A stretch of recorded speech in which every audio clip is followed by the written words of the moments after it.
Hey everyone, it's Gamefruitpulp and welcome back to another Minecraft video. Today, we're going to be taking a look at the progress on our Minecraft creative world building server, Belle Cappy, something that we haven't done in a few months now. I'm really excited to be doing this video today because there's been some awesome progress in a few different regions, with building actually taking place in 4 of the 6 regions on the map. Unlike the last video on Belle Cappy, where we only focused on Mirror Rock, we're going to be taking a look at the progress in all of the areas of the map to get you guys fully up to speed on the progress. If you enjoyed this video, be sure to hit that like button. Before we get started with the video, since it has been a few months since the last Belle Cappy update video, let me take a few seconds to explain what this map is all about. Belle Cappy is a community-driven city building project where players work together to fill the island of Belle Cappy with not 1, but 6 different cities. Each region of the island has its own theme, history, and architectural style. Interested players get to pick which recent region fascinates them and then work together with others to bring it to life. The island is a place where many cultures and styles come together in an interconnected place. Those who wish to join the project as a builder fill out a short application form and then they are added to the region that they are interested in. Those who just want to visit have the ability to fly around and check out the entire island's progress. We're going to start off the video with the region that recently got its first builder, Pasea. Those of you who have been following the channel for a while will recognize the builder who has decided to start building in this region of Belle Cappy, as it's one of the most active building Toronto builders, Mike. Since this is our first time taking a look at Pasea since the Belle Cappy server launched, let's refresh our memory on the theme of the region before looking at the builds done by Mike. This mostly dry area on the island has become a popular tourist destination with many resorts along the eastern cove and the secluded beach in the south. The area features transit connections to Region 3 and has a mixture of high and low-rise buildings. This area also features a heliport to allow travel to and from the islands. Mike has started building in this region in the southwest corner of the area that features the secluded beaches. 2 modern homes sit on the water and are largely secluded from the rest of the island. I really like how both of these homes bring a modern feel to the architectural style of the area, which I think fits the theme well, while also bringing a very unique design to both their interior and exterior features.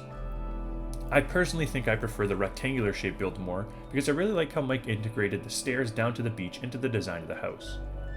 It will be interesting to see how Mike ties these 2 buildings together and expands to build out more of the region in the future. Moving now to the new Cappy region of the map, we see several different builds started in the main spawn area of the region. Server owner and friend of the channel Starbound has started working on this region alongside building Toronto builder Apache, and we can really see how this area is starting to come together with a plan for a central square of low-rise buildings. Across from this region's spawn building, we have a 3-floor brick low-rise that has a similar style to the spawn building without the modern intrusions that we see across the road. The interior features a bakery called Le Crouton, as well as some office space on the other floors. It looks right now like these buildings will have a pedestrian area between them, with the facades of the outer two other low-rise buildings starting to take shape down the street. There are also the outlines for some bigger builds that look like they are on the way, including a transit station of some kind.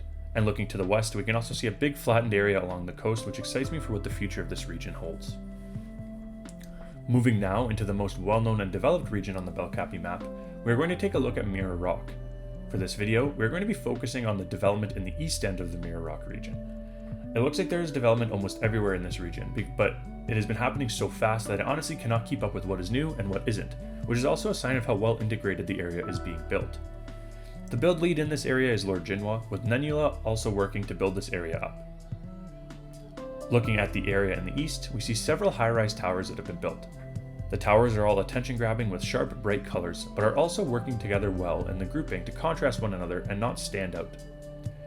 Going behind this group of towers, we see what the heart of the Mirror Rock is all about, what lies underneath the vast mountains.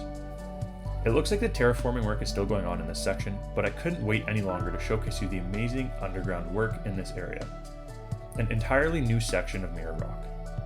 You can see the diverse color palette carries through to the underground portion of this area as well, and I really like how there's a dedicated space for vehicle and pedestrian traffic.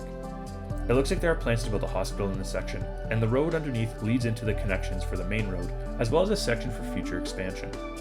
This region is always so exciting to visit because there's always a ton of new development taking place, and I can't wait to see what they have the next time we come to visit.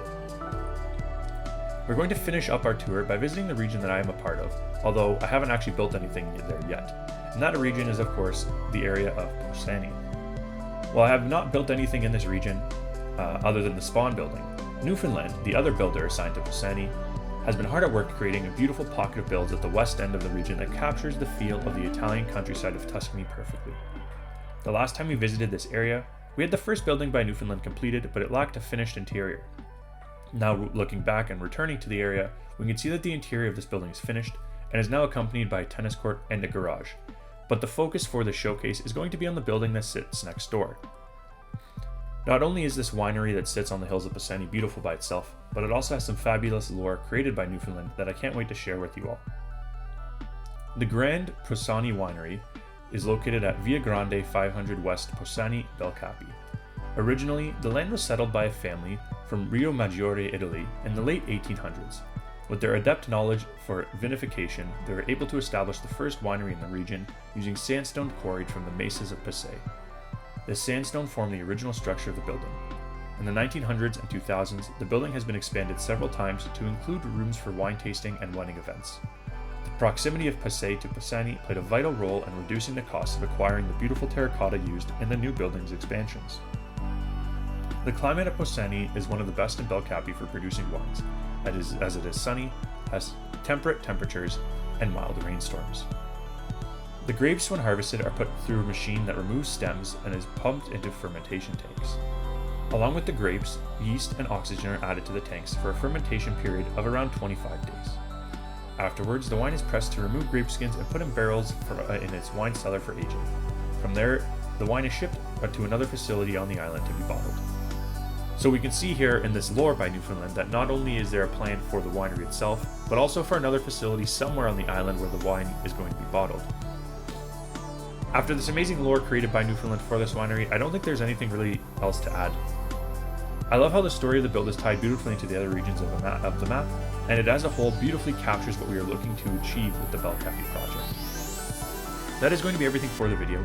If you enjoyed and are new to the channel, be sure to hit that subscribe button to catch future content on the channel.